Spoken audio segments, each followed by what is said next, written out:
Hi hello friends, welcome to wheel connect. Mega హీరోలు ఈ ముగ్గురు డైరెక్టర్లని పక్కన పెడదాం అనుకుంటున్నారా? ఇక ఫ్యూచర్లో ఈ ముగ్గురు డైరెక్టర్లతో సినిమా చేయొద్దు అని డిసైడ్ చేసుకున్నారా? అయితే ఎవరా ముగ్గురు డైరెక్టర్లు? సో ఈ వీడియోలో చూద్దాం. సో ఒకసారి వీడియో చూసే ముందు వీలైతే నా ఛానల్ సబ్స్క్రైబ్ చేసుకోండి. చాలా వ్యూస్ వస్తున్నాయి కానీ ఎవరు సబ్స్క్రైబ్ చేసుకోవట్లేదు. సో దయచేసి సబ్స్క్రైబ్ చేసుకోండి, కామెంట్ చేయండి, నచ్చితే షేర్ చేయండి, లైక్ చేయండి. Okay, without wasting time let's dive into the topic. Mega హీరోలు ఈ ముగ్గురు డైరెక్టర్లని పక్కన పెట్టేద్దామని డిసైడ్ అయ్యారనేసి ఇప్పుడు పెద్ద న్యూస్ చక్కర్లు కొడుతుంది. సో ఎవరా ముగ్గురు డైరెక్టర్లు, ఎందుకు పక్కన పెడదాం అనుకుంటున్నారు?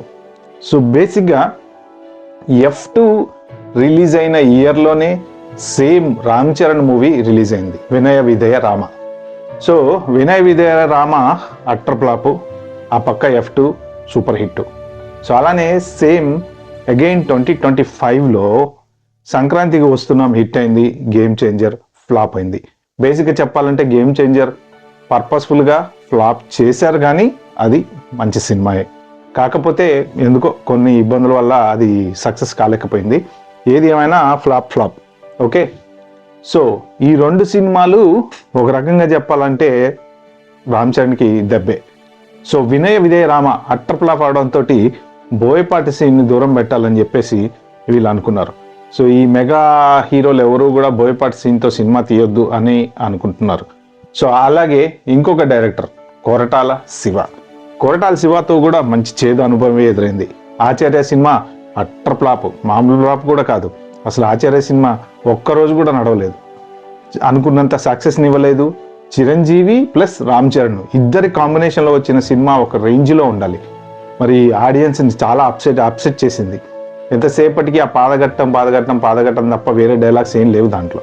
కాబట్టి అదొక పెద్ద డిజాస్టర్ అని చెప్పుకోవచ్చు తండ్రి కొడుకులకి ఇద్దరికి. కాబట్టి కొరటాల శివని కూడా పక్కన పెట్టేద్దామని డిసైడ్ అయ్యారు. ఇంకా ఆ మూడో డైరెక్టర్ ఎవరు? ఆయనే శంకర్. ఎందుకంటే 2025 సంక్రాంతికి పెద్ద డిజాస్టర్ మన శంకర్ ఇచ్చిన సినిమా గేమ్ చేంజర్. బట్ దీనికి కరెక్ట్ కొలమానం అంటూ లేదు. ఇది అంటే ఎందుకు ఫ్లాప్ అయింది అనేదానికి ఒక పర్టికులర్ రీజన్ అంటూ లేదు. బట్ ఏది ఏమైనా ఇక్కడ ఫాల్ట్ మాత్రం 100% శంకర్దే కనిపిస్తుంది. రామ్ చరణ్ మాత్రం తనకిచ్చిన క్యారెక్టర్స్ వరకు తను పర్ఫెక్ట్గా చేశాడు. సో శంకర్ మాత్రం ఈ అవకాశాన్ని సరిగ్గా నిలబెట్టుకోలేకపోయాడు. ఆ చెత్త స్క్రీన్ ప్లే, సంబంధం లేని సీన్లు, అర్థం లేని సీన్లతోటి టైం వేస్ట్ చేసి 5 గంటల సినిమా తీసి 5 గంటల సినిమాని 2.5 గంటలు చేశాడు. అంటే అందులో ఎన్ని ఇంపార్టెంట్ సీన్లు ఎగిరిపోయి ఉంటాయో ఆలోచించండి. కాబట్టి ఈ 2.5 గంటల్లో అన్ని యూజ్లెస్ సీన్లే తప్ప యూజ్ ఉన్న సీన్స్ ఏం లేవు. సో దాంతో అది గేమ్ చేంజర్ ఒక పెద్ద డిజాస్టర్గానే మిగిలిపోయింది. కాబట్టి ఈ ముగ్గురు డైరెక్టర్లని పక్కన పెడతారు అన్న ఒక ఈ న్యూస్ అయితే ఇప్పుడు ఇండస్ట్రీలో పెద్ద చక్కర్లు కొడుతుంది. బట్ ఏది ఏమైనా నిజంగా చిరంజీవి మెగా ఫ్యామిలీ వాళ్ళు హీరోలు ఇలా అనుకుంటున్నారో లేదో తెలియదు కానీ న్యూస్ మాత్రం బీభత్సంగా చక్కర్లు కొడుతుంది. అలా చూసుకుంటే ఒకప్పుడు కోదండరామిరెడ్డి గారు చిరంజీవికి వరుస హిట్లు, అసలు చిరంజీవి సినిమాల్లో one after the other hit కంటిన్యూస్గా హిట్లు ఇస్తూ సడన్గా ఫ్లాప్లు ఇచ్చిన రోజులు ఉన్నాయి. సో ఆ సడన్గా ఫ్లాపులు ఇచ్చినప్పుడు అదే టైంకి బాలకృష్ణకి తెగ హిట్లు ఇచ్చారు కోదండరామిరెడ్డి. దాంతో చిరంజీవి కూడా మనకి ఫ్లాప్లు ఇస్తున్నాడు, బాలకృష్ణకి హిట్లు ఇస్తున్నాడు అని కొన్ని రోజులు కోదండరామిరెడ్డిని పక్కన పెట్టిన రోజులు ఉన్నాయి. బిగ్ బాస్ సినిమా తర్వాత చిరంజీవి అసలు కొంత గ్యాప్ కూడా తీసుకున్నాడు. సో అది బిగ్ బాస్ చాలా పెద్ద డిజాస్టర్. అలా కొంత గ్యాప్ తీసుకుని మళ్ళీ సినిమాలోకి రీఎంట్రీ ఇచ్చిన రోజులు కూడా ఉన్నాయి. కానీ అదే కోదండరామిరెడ్డి వేరే వాళ్ళకి మంచి హిట్లు ఇచ్చాడు. ఆ తర్వాత మళ్ళీ చిరంజీవికి ఫ్లాప్లు ఇచ్చిన తర్వాత కూడా చిరంజీవికి హిట్లు కూడా ఇచ్చాడు.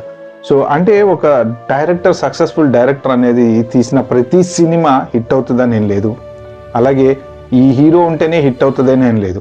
కథాబలం బాగుంటే, దానికి తగ్గ సాంగ్స్ ఉండి, కథాబలం బాగుండి, చూడడానికి మనకి 2.5 గంటలు మంచి ఎంటర్టైన్మెంట్ ఉంటే ఆబ్వియస్లీ హిట్ అవుతుంది. సో అదే బోయపాటి సీను వినయ విధేయ రామ ఫ్లాప్ ఇచ్చాడు కదా అని చెప్పి నెక్స్ట్ సినిమా ఫ్లాప్ ఇవ్వాలని లేదు. సో కాబట్టి ఈ కొరటాల శివ మళ్ళీ దేవరాతో బాగానే లేచాడు. కానీ దేవరా ఒక రకంగా చెప్పాలంటే అంత పెద్ద గొప్ప సినిమా ఏం కాదు. బట్ ఓకే, చెప్పుకోవడానికి అదైతే బాగా ఆడింది, కలెక్షన్లు కూడా బాగా వచ్చాయి. కాబట్టి ఈ నెక్స్ట్ ఏదైతే సినిమా ఈ ముగ్గురు డైరెక్టర్లతో చేయకూడదని అనుకుంటున్నారో, నాకు తెలిసి నేను అనుకోవటం మెగా ఫ్యామిలీ వాళ్ళు డిసైడ్ చేసుకున్నారని అయితే నేను అనుకోను. ఇది ఒక ట్రెండ్ లాగా అలా ఈ డైరెక్టర్లతో ఫ్లాప్లు వచ్చినాయి కాబట్టి ఇంకా వీళ్ళు చేయరేమో అనేసి ఈ న్యూస్ అలా వైరల్ అవుతూ వచ్చింది. సో ఈ ముగ్గురు డైరెక్టర్లతోటి మళ్ళీ ఎప్పుడన్నా మెగా హీరోలు సినిమా చేస్తారేమో చూద్దాం మరి. Okay, stay tune to my channel. Okay friends, ఈ వీడియో మీకు నచ్చినట్టయితే కామెంట్ చేయండి, షేర్ చేయండి, లైక్ చేయండి, సబ్స్క్రైబ్ చేసుకోండి. Thank you.